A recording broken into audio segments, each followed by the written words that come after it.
बिस्मिल्लाहिर्रहमानिर्रहीम। तारीख़ इस्लाम जो तमामु मशहूरु ऐं मारूफ़ वाक़ियो आहे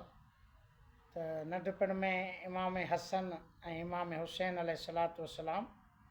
मस्जिद नबवी में नमाज़ पढ़ण जे लाइ वज़ू करण रहिया हुआ। त उन्हनि खां पहिरियां हिकु बुज़ुर्ग अछी दाढ़ी वारो वज़ू करे रहियो, लेकिन उनजो वज़ू ग़लति हो। ॿिन्ही शहज़ादनि उनखे सम्झाइण ख़ातिर त सही वज़ू कीअं थींदो आहे, न टोकियो न ई को ईअं चवनि त पोढ़ाए कुराड़ाए चाचा तूं ग़लति वज़ू करे एॾी तुंहिंजी उमिरि थी आहे, अछी दाढ़ी अचे थी अथई, अञा ताईं तोखे वज़ू करणु नथो अचे।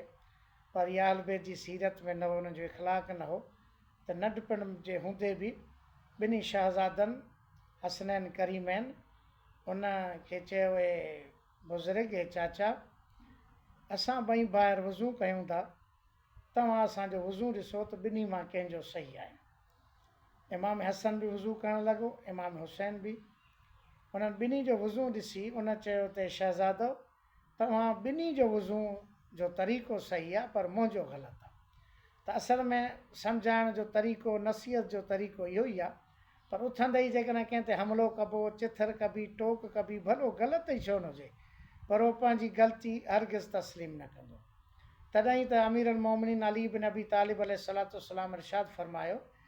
त जेकॾहिं कंहिंखे नसीहत करणी हुजेव त अकेलाई में कयो, उनजो असरु थींदो, लेकिन माण्हुनि जे साम्हूं उन ते नसीहत कंदो त उन ते असरु न थींदी। त इहा ई ॻाल्हि आहे त असांजी नसीहत जो जेको तरीक़ो आहे उहो वरी बिल्कुलु सिस्टम निज़ाम ई उल्टो आहे जेको मौला फरमाए या अहल बैत जी जेकी सीरत आहे। असां नसीहत कंदासीं त सरेआम माण्हुनि जे साम्हूं, मेड़ जे साम्हूं, जेकॾहिं ग़लती जी निशानदी कबी त बि माण्हुनि जे साम्हूं, जीअं कंहिंखे ख़बर न हुजे त उनखे बि उहा उनजी ख़बर पइजी वञे, हिन जी ग़लती खामी आहे, या हिन गुनाह या क़ुसूर कयो आहे। ईअं कॾहिं बि हरगिज़ न थींदो त अकेलाई में अलॻि वठी उन सां कुझु टाइम वठी 5-10 मिंटुनि सां कचहरी कजे, उनखे उन ग़लतियुनि जी निशानदी कजे,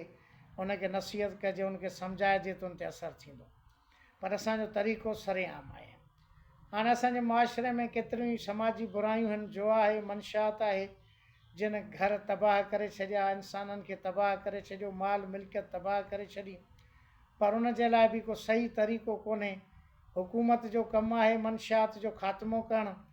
नशेआवर शयूं जेके सरेआम विकिरो थियनि थियूं ऐं आसानी सां मिलनि थियूं, उहो उन्हनि ताईं पहुचनि थियूं, उन्हनि जी रोकथाम या वॾनि स्मगलरनि खे हथु विझण या रोकण जे बजाए आम तौर ते वरी नशे करण वारनि खे ई तंग कयो वेंदो, परेशान कयो वेंदो। पुलिस जेकॾहिं को ट्राकोड़ो विझंदी त इस्तेमालु करण वारनि खे ॿधंदी,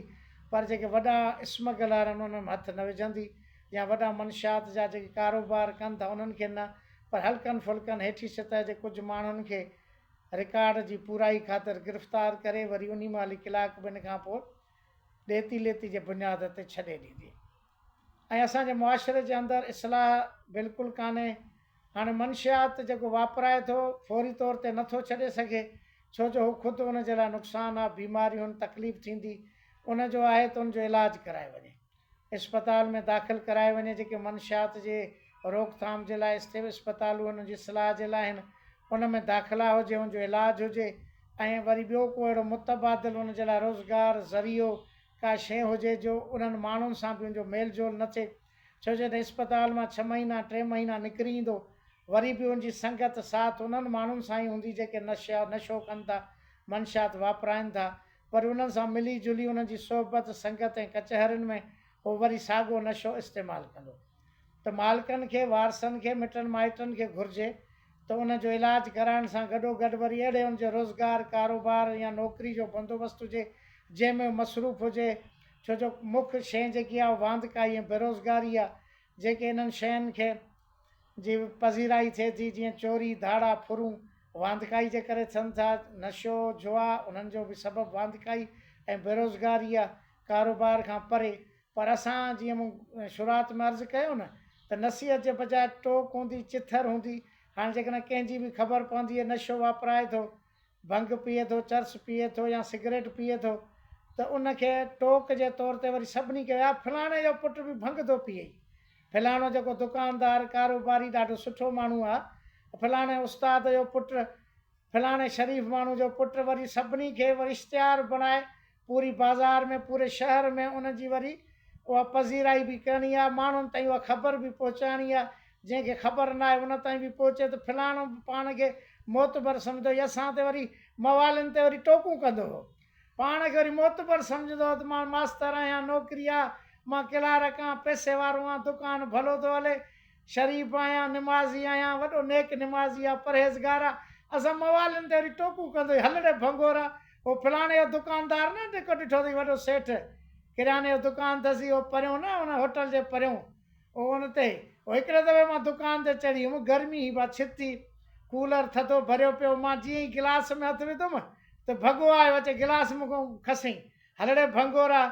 तूं सॼो ॾींहुं भंग पी नशो करी वरी असांजे गिलास में पाणी थो पी, केॾो तकबुर वॾाई हसी, पैसे जे ज़ोर ते मूंखे वरी पाणी पीअणु न पियो ॾे, केॾो मरवान आहे, मलून आहे, हाणे ख़बर अथई हो जो पुटु बि नशो थो करे, भंग थो पीए, हाणे हुन ते वरी ख़ुशि थींदा, या वरी अहिड़नि माण्हुनि खे ख़ासि टारगेट बि बणायो वेंदो आहे, ते असां ते टोकूं थो करे, हिन जे पुट खे त ज़रूरु खाइणो आहे, हिन जे पुट खे ज़रूरु भंग पीआरणी आहे, बाक़ाइदे हिकिड़ो मशन तौर ते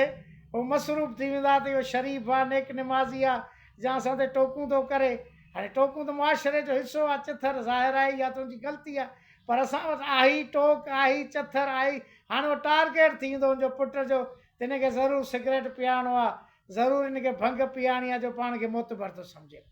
त वरी माण्हू बि इहो ई आहे मुआशिरे जे अंदरि, उहे बि टोकूं कंदा, मिट माइट हूंदा, अज़ीज़ हूंदा, चाचा मामा हूंदा, जेकॾहिं कंहिंजो भाटियो भाणेज को भंग पीए थो, नशो करे थो, उनजे इलाजु कराइण जे बजाए, उनखे सम्झाइण जे बजाए वरी उते टोकूं, बाबा मुंहिंजे भाउ जो पुटु बि खरी हुई,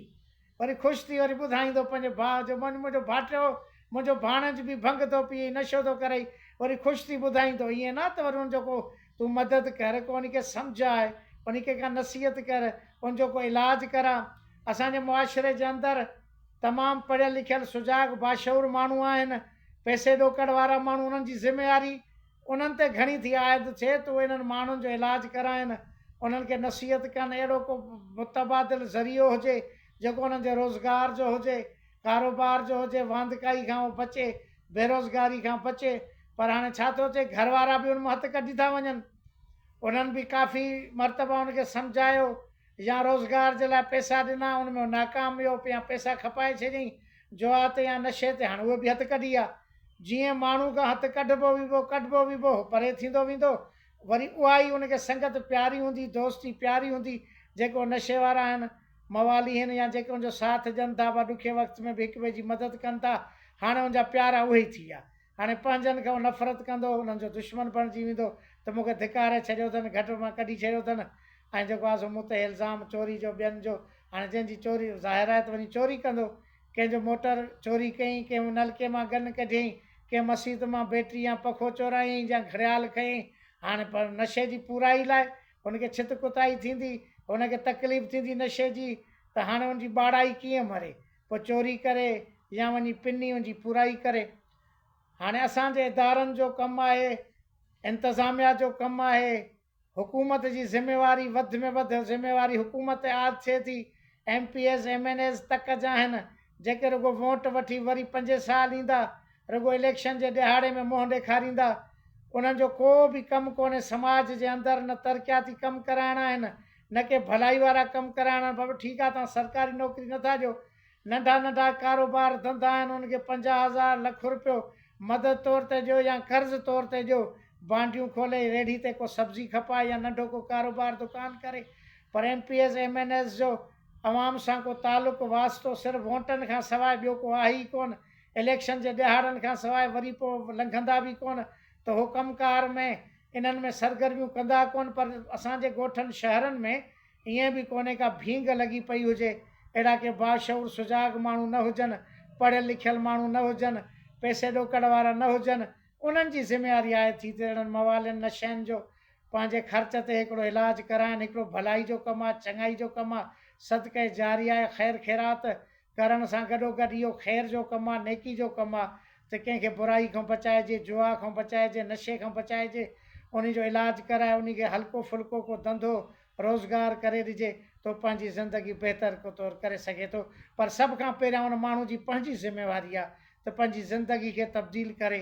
पंहिंजी सिहत जो ख़्यालु रखे, ज़िंदगी मुख़्तसर आहे, केॾी बि ज़िंदगी हुजे उहा हिकु क़िस्म जो ख़्वाबु आहे। उहा ज़िंदगी ईअं उनखे तबाह नशे ते चर्स ते भंग ते न करणु खपे, छो जो क़ीमती ज़िंदगी आहे। इंसान जो हिकिड़ो उज़वो खरी थो पए, उनजो को मुतबादिल नथो थिए। ज़िंदगी बि ईअं ई आहे, हाली त उनखे का ख़बर नथी पए। जवानी जो नशो आहे, वरी मथां हे नशो आहे। हाणे उनखे केॾी बि नसीहत हिदायत करे तो पंहिंजे लाइ उनखे चङाई जे बदिरां बुराई थो सम्झे, चङाई चइजे त हुनखे बुराई थी लॻे। पर हुनखे बि पंहिंजी ज़िंदगी जो ख़्यालु रखणु खपे त अलाह से हुनखे जेकी ज़िंदगी ॾिनी आहे उहा तमामु क़ीमती आहे। पंहिंजी सिहत जो हुनखे ख़्यालु रखणु खपे ऐं मुआशिरे जो कारआमद शख़्स बणिजी उन में अहम किरदारु अदा करणु घुरिजे। अल्लाहुम्मा सल्ली अला मुहम्मद।